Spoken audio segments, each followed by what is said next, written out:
கழகங்களில் வந்திருக்க முக்கியமான தகவல்களை இந்த ஒரு வீடியோவில் நம்ம பார்க்கலாங்க. தனியார் பஸ்களில் கூடுதலாக கட்டணம், கண்டக்டருடன் மக்கள் ஒரு பக்கம் வாக்குவாதத்தை நடத்திட்டு இருக்காங்க. இப்படி கூடுதலாக கட்டணம் வசூலிக்கும் பேருந்துகளுடைய உரிமத்தை அடுத்த கட்டமாக என்ன செய்ய போகிறாங்க என்பன பார்க்கலாம். போக்குவரத்து கழகத்தில் நீங்கள் இப்போ ஜாயின் பண்ணணும் அப்படின்னா என்னென்ன விதிமுறைகளை பின்பற்றி ஆகணும், இதை பற்றி எல்லாமே இந்த ஒரு வீடியோவின் வாயிலாக நாம் இப்பொழுது பார்க்கலாங்க. மக்களை நீங்கள் நம்முடைய சேனலை முதல் முறையாக பார்க்குறீங்க அப்படின்னா மறக்காமல் ஒரு சப்ஸ்கிரைப் அண்ட் பெல்லை கிளிக் பண்ணி வச்சுக்கோங்க. வாங்க வீடியோக்குள்ளே போகலாம். தமிழக அரசு போக்குவரத்து கழகங்களில் பேருந்து கட்டணம், தனியார் பேருந்து கட்டணம், அங்கங்கே தனியார் பேருந்துகள் ஒவ்வொரு பணிமனையிலிருந்து இயங்கி கொண்டிருக்கிறது.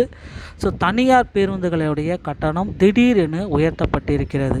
ஸோ எதற்கு காரணம்? அரசாங்க பேருந்துடைய கட்டணம் உயர்த்தப்படவில்லை. தனியார் பேருந்துகளுடைய கட்டணம் தங்கள் இஷ்டத்திற்கு கட்டணத்தை உயர்த்தி கொண்டிருக்கிறார்கள். இதனால் நேரடியாக பொதுமக்கள் பாதிப்படைக்கிறார்கள். பேருந்து இலவசம் என்ற சொன்ன நாட்டிலேயே இந்த மாதிரி தனியார் பேருந்துகள் கொள்ளையடிக்கும் விதமாக இருக்குது. இதற்கு யார் பொறுப்பேற்றுக் கொள்வார்கள்? போக்குவரத்து துறை அமைச்சர் இருக்கும் மாவட்டத்திலேயே இந்த கொள்ளை சம்பவம் நடந்துகிட்ருக்கு. ஸோ இதற்கு எல்லாத்துக்குமே பார்த்திங்க அப்படின்னா பொதுமக்கள் கேட்குறாங்க, போக்குவரத்து கழகத்தில் பேருந்துடைய கட்டணத்தை குறைங்க, வழக்கம் போல் அரசு நிர்ணயித்த கட்டணத்தை நடைமுறையில் கொண்டு வாங்க அப்படின்ட்டு கோரிக்கைகள் வச்சுருக்காங்க. இவர்களுடைய கோரிக்கைகள் என்னாகும் அப்படின்றத போக்குவரத்து துறை அமைச்சர் கையில் தான் இருக்குது. போக்குவரத்து துறை அமைச்சர் இருக்கிற சேலம் மாவட்டத்தில் மட்டும்தான் இந்த மாதிரி அதிக அளவில் நடந்துகிட்ருக்கு. ஸோ அதற்கு உரிய நடவடிக்கை எடுப்பாரா போக்குவரத்து துறை அமைச்சர் பொறுத்து நம்ம பார்க்கலாம். காந்திபுரத்திலிருந்து கோவில்பாளையம், அன்னூர், புளியம்பட்டி வழியாக சக்திக்கு எடுக்கப்படும் தனியார் பேருந்துகளில் 2 வாரமாகவே கூடுதலாக கட்டணங்கள் வசூலிக்கப்பட்டு வருகிறதுங்க.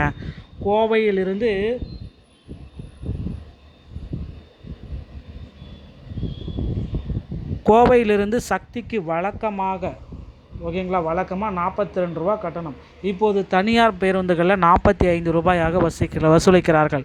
அன்னூருக்கு 19 ரூபா, இதற்கு பதிலாக 20 ரூபாயும், அன்னூரிலிருந்து சக்திக்கு 23 ரூபாய், இதற்கு பதிலாக 25 ரூபாயும் வசூலிக்கிறார்கள். 10 ரூபா வசூலித்த ஸ்டேஜ்களுக்கு 12 ரூபா கேட்குறாங்க. அரசு நிர்ணயித்தது குறைந்தபட்ச கட்டணம் 7, அதற்கு பதிலாக குறைந்தபட்ச கட்டணம் 10. இதனால் பஸ்களில் தினமும் கண்டக்டரோட பயணிகள் வாக்குவாதத்தை நடத்துகிறாங்க. கண்டக்டர் சரியான பதில் சொல்வதில்லை என பயணிகள் கோபப்படுகிறார்கள். திருப்பூருக்கும் ஈரோடுக்கும் தாங்களாக கூடுதல் கட்டணம் வசூலிக்கிறார்கள். வழக்கு தொடர்ந்தாலும் வெறும் 100 ரூபாய் அபராதம் விதிப்பதால் பஸ் அதிபர்கள் பொருட்படுத்துவதே இல்லை என கன்சியூமர் வாய்ஸ் தலைவர் கதிர் மதியோன் கூறுகிறார். கோவை வடக்கு போக்குவரத்து அலுவலர் விஸ்வநாதனிடம் கேட்டபொழுது மேட்டுப்பாளையம் வட்டார போக்குவரத்து அலுவலரே விசாரிக்கலாம், எனினும் கோவையிலிருந்து பல பஸ்கள் இயக்கப்படுவதால் நாங்கள் விசாரித்து நடவடிக்கை எடுப்போம் என்றார்.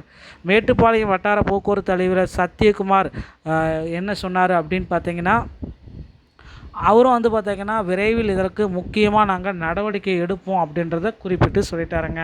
ஸோ கூடிய விரைவில் போக்குவரத்து கழகத்தில் இந்த மாதிரி விதிகளை மீறி கட்டணம் உயர்த்தப்படும் பேருந்துகளுடைய உரிமங்களை முறையாக ரத்து செய்ய போகிறாங்க. பொறுத்து நம்ம பார்க்கலாம்.